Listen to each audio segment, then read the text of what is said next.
A lot happening in gaming this week. We got some big Insomniac Game leaks, hints at other 2024 games. We probably know the mysterious Capcom game, The Last of Us Part 2 Remastered, has been revealed. We got Witcher news, but let's start with the Suicide Squad, because they made their comeback. The first insider video dropped with a ton of new gameplay, and I posted this section on my Twitter, and I did not expect this, but it became the most viral tweet that I posted ever.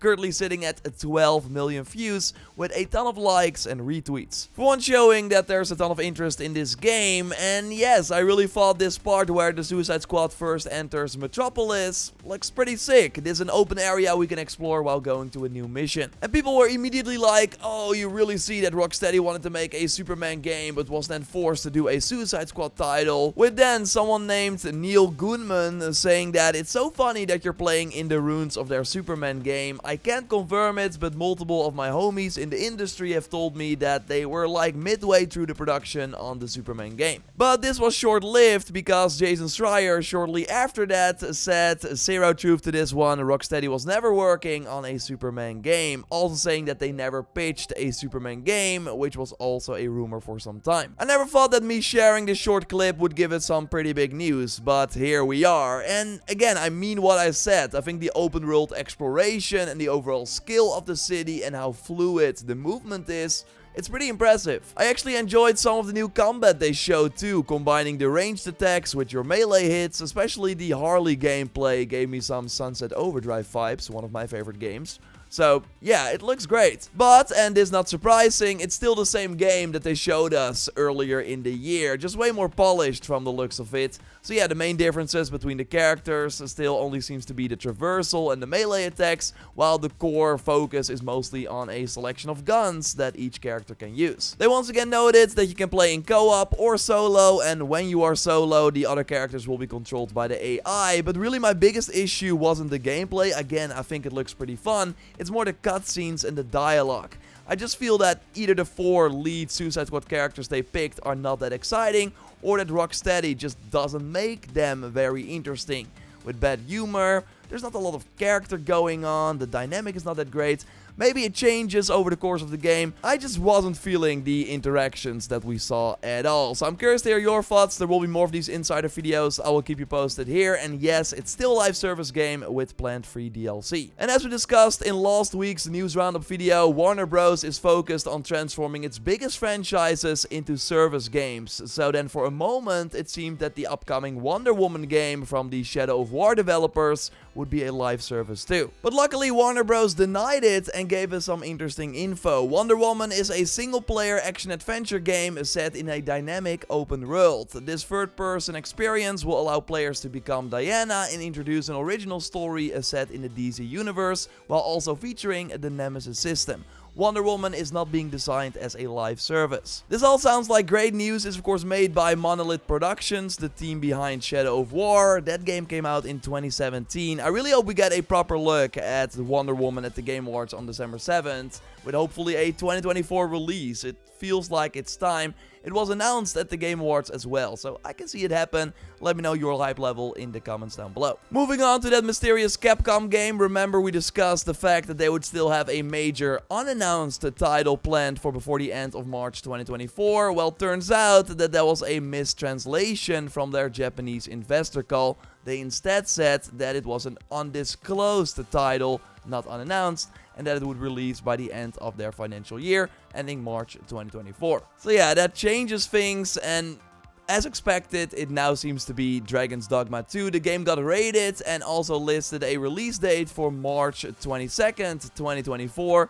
There's a Dragon's Dogma 2 showcase planned for November 28th, where they will show 15 minutes of new gameplay for the semi-open world RPG, and that's probably where they will announce the release date as well. Like, I got big plans to cover this game. I think it will be a ton of fun. Like, you can kill a troll and then use it as a bridge. What else do I need to say? No, but I think this game could be really cool. But yes, it does mean that the next Monster Hunter game that a lot of people have been speculating about, myself included, is further off. Although, it's totally like one of the next games Capcom will announce. Got some big Insomniac leaks, Witcher news, PlayStation. Of course, if you like the news roundup videos, leaving a like would really help me out. And subscribe because I post one of these every Sunday. Some quick sad news. I'm sometimes still getting messages about this game, but it now seems definitive. The Knights of the Old Republic remake is dead. Jeff Grubb confirmed this on his show. We of course heard about the troubled development already and how it would be shifting developers.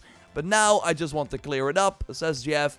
This game is not being worked on right now. Just full stop. The game is not being worked on in any way at any studio. So yes, RIP was a pretty big console exclusive for Sony, but don't hold your breath. The Witcher 3 is getting mod support in 2024 that will allow us to create our own experiences in the game by making something completely new or editing existing quests and content. Which is pretty huge. It will be released for free and will totally create a new life for this title, similar to what we've been seeing with the Bethesda RPGs over the years. The sad part is though that it's PC only, which is also common for these mod tools, but still The Witcher has a huge audience on console of course as well. Still, it's a nice surprise and will keep us busy while waiting for the next Witcher game that CD Projekt Red is working hard on, although don't expect it before 2026. While the early part of 2024 is starting to take some real shape with the before mentioned Suicide Squad, Dragon's Dogma 2 and of course Final Fantasy VII Rebirth as like the big AAA titles.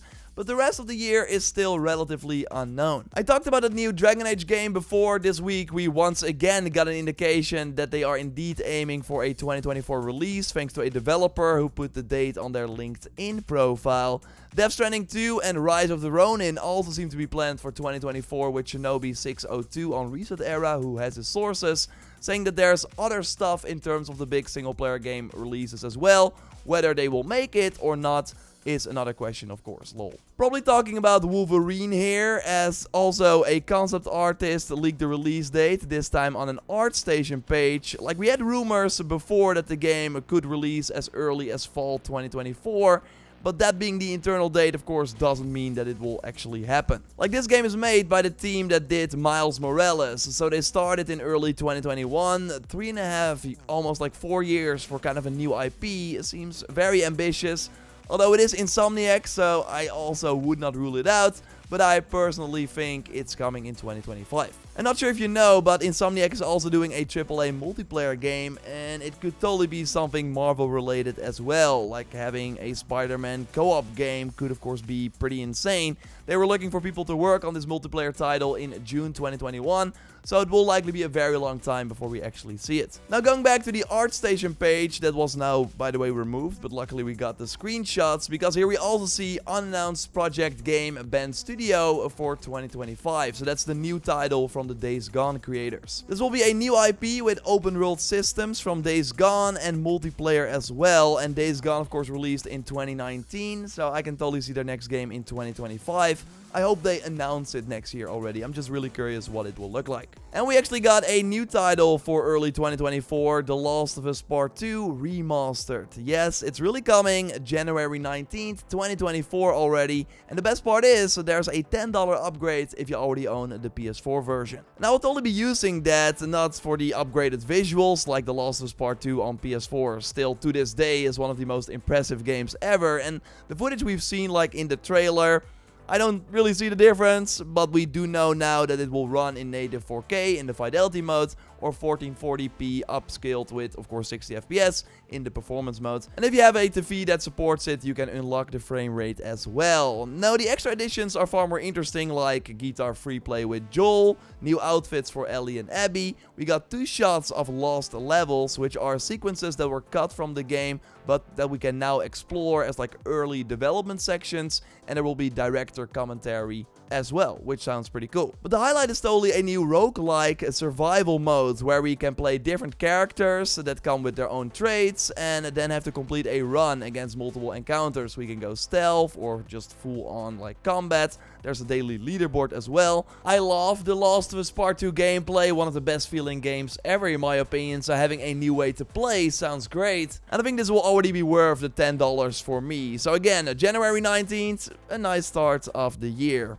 But this coming week, we will likely get some teasers for the Game Awards. So what type of announcements can we expect? I'm expecting some Spider-Man news this week as well, as we did not get an update last week, and we know New Game Plus is planned for December. So something on that would be nice. I will keep you posted here.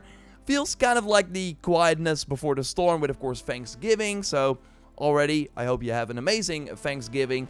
So don't expect a lot like in terms of news, I think, which means more time to play with the PlayStation Portal. Sony was kind enough to send me one, and I gotta say, I'm really impressed. There's almost no latency when you got a stable connection. 15 Mbits per second is recommended for the optimal experience, and they can just play all the games you got on your PS5 on this handheld. If you have used Remote Play before, then you know how well it can run, but then you did not have the actual DualSense capabilities, but now you do have the adaptive triggers and the haptic feedback with the PlayStation Portal, which is kinda wild. Like, I'm really surprised by how well this device feels to hold and use. There is no touchpad though, then you have to use the screen, which is not that convenient, but I did get used to it. But no Bluetooth, so that kinda sucks. You have to use either wired earbuds or the ones that Sony is going to put out, their new earbuds and headset. It's also $200, it's quite expensive.